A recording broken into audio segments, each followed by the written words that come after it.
जय हिंद दोस्तों। आज हम लोग स्वतंत्रता आंदोलन के संबंधित एक बहुत ही महत्वपूर्ण टॉपिक के बारे में अध्ययन करने वाले हैं, जिसका नाम है रॉलेट एक्ट। आइए इसके बारे में अध्ययन करते हैं।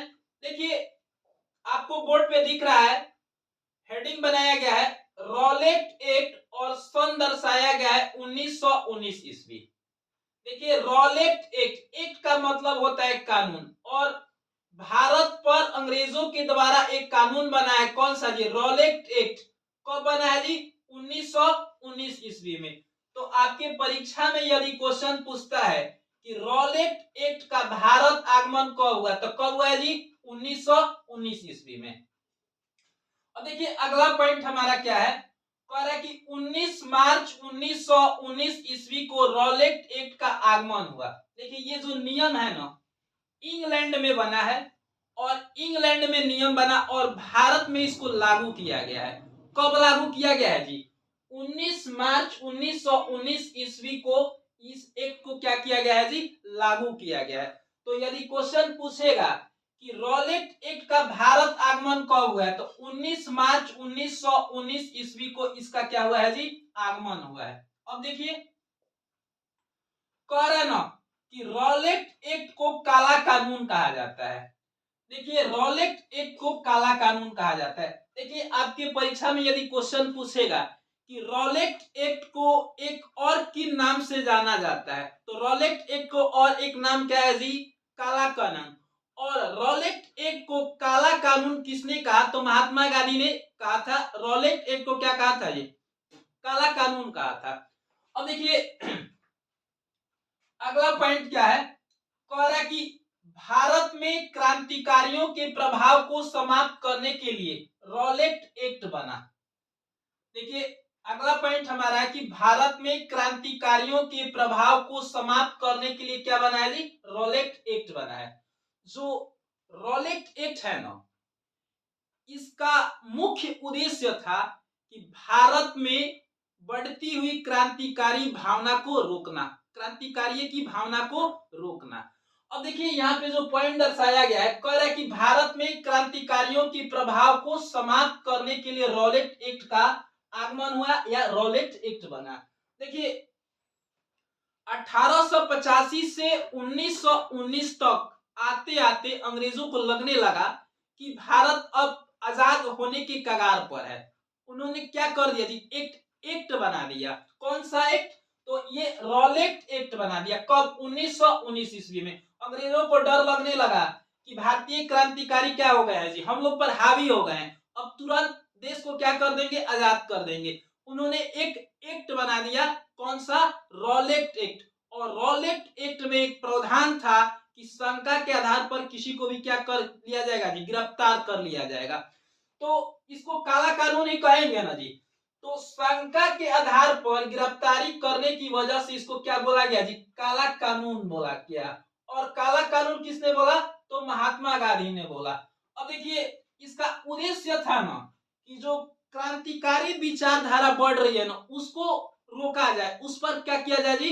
रोक लगाया जाए। देखिए, अगला पॉइंट हमारा क्या है, कह रहा है कि रॉलेट एक्ट सिडनी रॉलेट की अध्यक्षता में बनाई गई। देखिए, जो रॉलेट एक्ट एक कानून है ना, एक जो नियम है, वो किसके द्वारा बनाई गई जी? उनका नाम है सिडनी रॉलेट। एक इंग्लैंड का व्यक्ति है जो वहां पर इंग्लैंड में सर्वोच्च न्यायालय का मुख्य न्यायाधीश था। उसकी अध्यक्षता में एक कानून बना। कौन सा जी? Rowlatt Act. और रॉलेट एक्ट जो नियम बना वो किसके द्वारा बना जी? सिडनी रॉलेट एक्ट की अध्यक्षता में बना। नियम कौन बनाया जी? सिडनी रॉलेट बनाया, जिसके कारण इसका नाम क्या पड़ गया जी? Rowlatt act. अब ये आपको इंग्लैंड में सर्वोच्च न्यायालय का मुख्य न्यायाधीश था और अपनी विचारधारा रखा कि भारतीय क्रांतिकारी को कैसे रोका जाए। अब इसी के अकॉर्डिंग उसने एक नियम बनाया। देखिए, कह रहा है कि रॉलेट एक्ट को न कोई दलील, न कोई अपील और न कोई वकील भी कहा जाता है। देखिए, समझिए इस बात को। पहले तो रॉलेट एक्ट में एक नियम बना था कि शंका के आधार पर किसी की भी गिरफ्तारी की जा सकती है, या जहां कहीं पे भी 4-5 व्यक्ति आपस में बात करेंगे उसको क्या कर लिया जाएगा जी, गिरफ्तार कर लिया जाएगा। मतलब अंग्रेजों की भावना थी कि कैसे क्रांतिकारी विचारधारा को क्या कर दिया जाए जी, दबा दिया जाए। इसी के वजह से उन्होंने क्या कर दिया, रॉलेट एक्ट बनाया और इसमें एक सबसे बड़ा नियम जोड़ दिया कि शंका के आधार पर भी गिरफ्तारी की जाएगी। मतलब किसी पर यदि संदेह हो कि देश की आजादी के लिए ये लड़ रहा है, उसको क्या कर लिया जाएगा जी, गिरफ्तार कर लिया जाएगा। ठीक, तो इसके अलावा भी रॉलेट एक्ट का एक प्रावधान था कि न कोई दलील, न कोई अपील, न कोई वकील। मतलब न कोई दलील, जैसे मान लीजिए हम मोटर गाड़ी चलाते हैं, मोटरसाइकिल चलाते हैं, उसमें कभी कभी होता है ना, संयोग से 3 लोग बैठ जाते हैं, प्रशासन आगे पकड़ लेती है, तो हम लोग रिक्वेस्ट करते हैं कि अरे मजबूरी थी, ऐसे थी, तो प्रशासन क्या करती है, छोड़ देती है। या हेलमेट ही नहीं लगाए, प्रशासन पकड़ ली, तो मजबूरी बताते हैं कि अरे भूल गए या ऐसे हो गया। तो एक सामाजिकता के नाते या कोई भावना के उद्देश्य से क्या करता है, कभी कभी छोड़ देता है। तो इसमें यह भी नियम नहीं था कि अगर कोई गिरफ्तार हुआ तो थोड़ा सा रिक्वेस्ट करके भी छोड़ सकता है।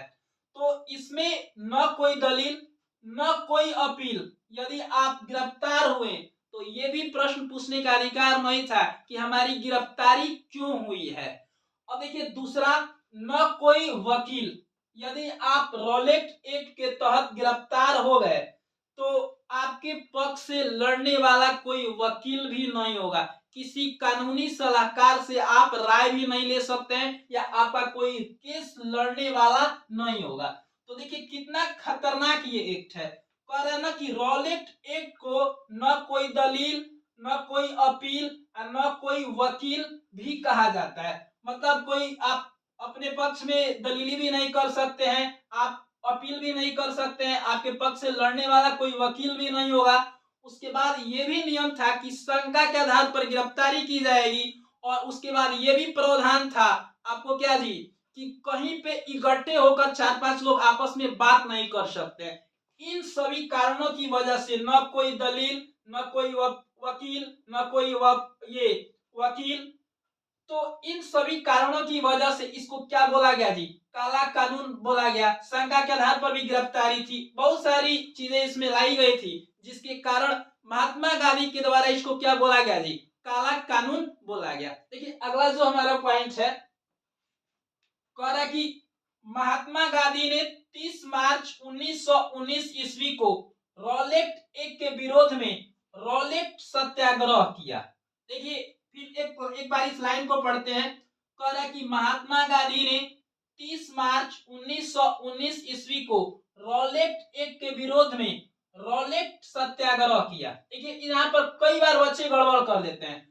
रॉलेट एक्ट जो है ना, नियम भारत में जो बना है 19 मार्च 1919 ईस्वी को बना है, जबकि इसके विरोध में महात्मा गांधी, इसके विरोध में महात्मा गांधी 30 मार्च 1919 ईस्वी को रॉलेट सत्याग्रह किए हैं। तो महात्मा गांधी के द्वारा रॉलेट सत्याग्रह जो है ना 30 मार्च 1919 ईस्वी को किया गया। 30 मार्च 1919 ईस्वी को रॉलेट सत्याग्रह किया गया, किसके द्वारा जी, महात्मा गांधी के द्वारा। और रॉलेट एक्ट का भारत आगमन, मतलब ये नियम जो लागू हुआ है, कब हुआ जी, 19 मार्च 1919 ईस्वी को हुआ है।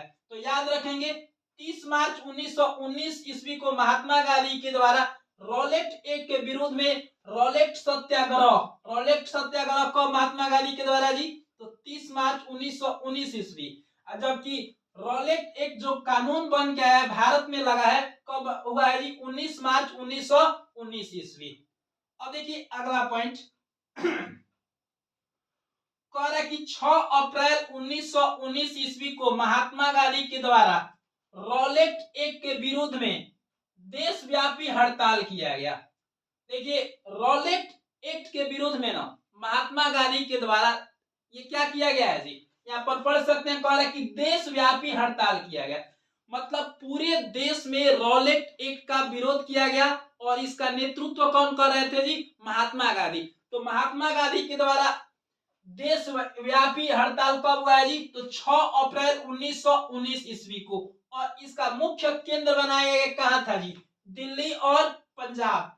तो देशव्यापी हड़ताल और रॉलेट सत्याग्रह जो है इसका मुख्य केंद्र कहां पे बनाया गया जी?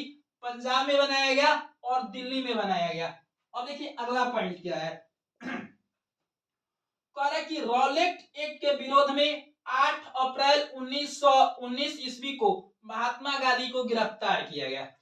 जैसे ही महात्मा गांधी ने रॉलेट एक्ट का विरोध किया, इसको काला कानून बताया और ये नियम भारत में नहीं लगने चाहिए, जैसे ही बोला महात्मा गांधी को क्या कर लिया गया जी? गिरफ्तार कर लिया गया।